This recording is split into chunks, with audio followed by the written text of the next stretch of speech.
Sudah banyak teori. Sudah banyak teori dalam perbaikan sepak bola Indonesia. Betul nggak? Banyak teori. Banyak teori, banyak konsep. Sebenarnya yang harus kita lakukan adalah kita bernyali.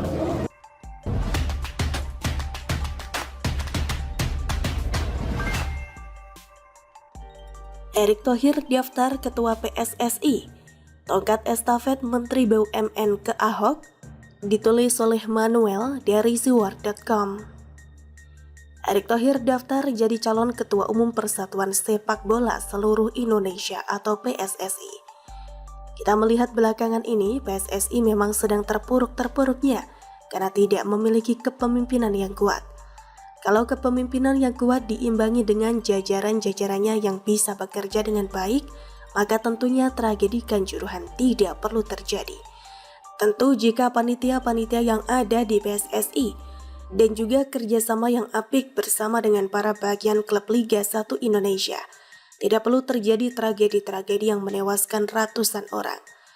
Kalau ada kerjasama yang baik antara bagian pelaksanaan dan juga supporter, maka para pendukung Arema yang saat itu barbar bisa dikendalikan dengan persuasif. Tapi kita melihat bahwa seringnya yang terjadi dan yang kelihatan adalah PSSI dan pihak penyelenggara dan supporter tidak memiliki kerjasama yang baik. Dari sini kita melihat ada satu alasan kuat mengapa kerjasama itu tidak terjalin dan tidak organik. Karena memang panitia dan juga pelaksana tidak memiliki latar belakang organisasi yang baik. Mereka tidak bisa memiliki kerjasama karena latar belakang mereka tidak ada di ajang olahraga ini. Kebanyakan latar belakang mereka adalah penegak hukum, maka secara otomatis relasi yang timbul adalah relasi saling menguasai dan siapa yang lebih kuat dari siapa. Padahal esensi dari sepak bola tidaklah demikian. Esensi dari sepak bola adalah olahraga, bukan polisi maling.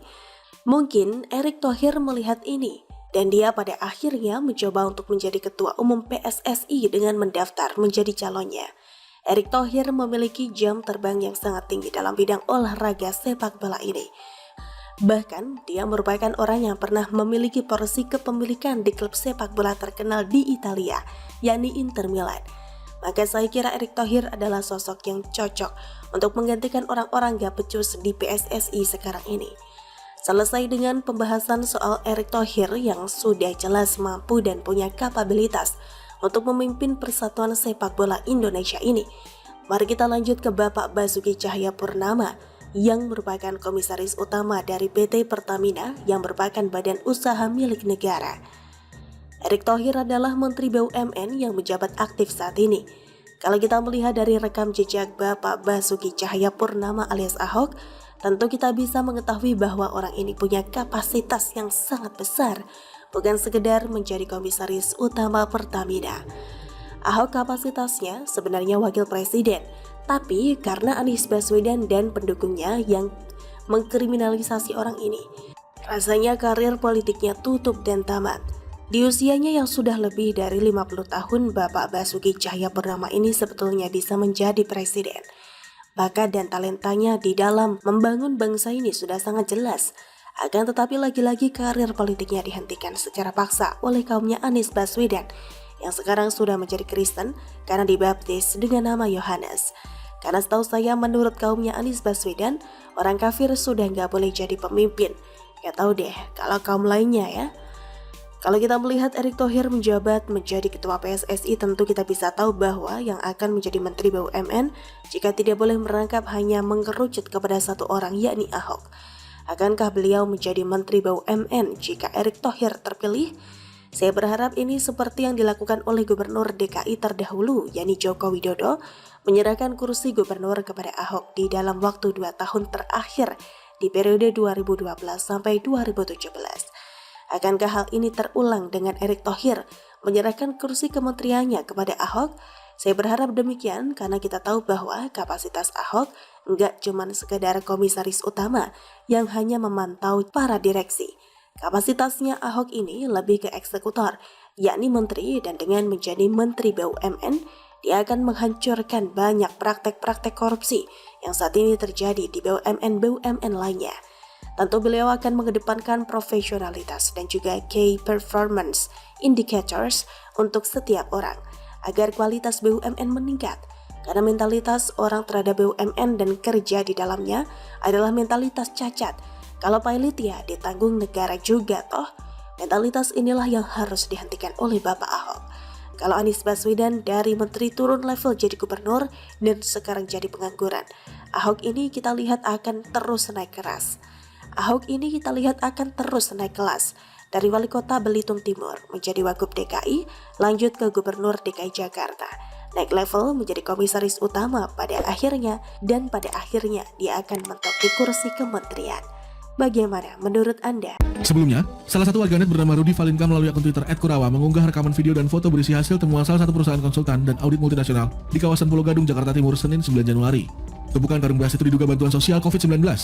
Temuan dugaan korupsi program Bansos Pemprov DKI tahun 2020 senilai 2,85 triliun rupiah.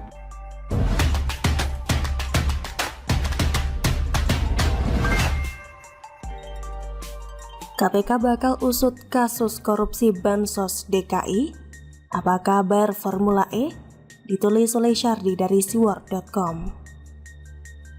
Dugaan kasus korupsi beras Bansos yang katanya merugikan keuangan negara sekitar 2,85 triliun rupiah mulai hangat dan menarik perhatian publik. Tapi saya rasa masih belum cukup. Entah kenapa viralnya lama. Media pun terkesan kurang cepat memberitakan. Ada apa ini? Ini seperti bertanya-tanya, kenapa selama 2 tahun kasus beras Bansos ini tidak tercium dan tenang bagai air kolam? Ada yang aneh. Akun medsos dengan nama Kurawa berhasil membongkar kebusukan ini setelah mendapatkan informasi rahasia dari seseorang. Akhirnya ketahuan beras yang disimpan di gudang sudah membusuk, berjamur, bahkan tidak layak diberikan kepada hewan. Berbagai pihak sudah merespon, baik itu Mensos Risma atau PJ Heru Budi Hartono. Risma mengatakan sudah 2 tahun terakhir tidak bagikan beras, melainkan bantuan tunai. Sedangkan Heru juga tidak tahu menahu karena itu kasus lama yang mana dia belum menjabat. Apa kabar KPK? KPK mau tak mau ikut merespon kabar tersebut. Kepala Bagian Pemberitaan KPK Ali Fikri mengatakan pihaknya sangat terbuka untuk menunggu adanya laporan dari masyarakat terkait dugaan korupsi Bansos DKI tersebut. KPK memastikan akan menindaklanjuti setiap informasi yang diterima. Bila masyarakat mengetahui dugaan korupsi, silakan kami membuka pintu seluas-luasnya, selebar-lebarnya melalui berbagai kanal yang ada di KPK untuk melaporkan kepada KPK, kata Ali. Jawaban yang normatif, bukankah sudah ada bukti lengkap dari Kurawa? Mau tunggu apa lagi? Masa harus menunggu laporan dari masyarakat? Saya hanya merasa lucu dengan KPK.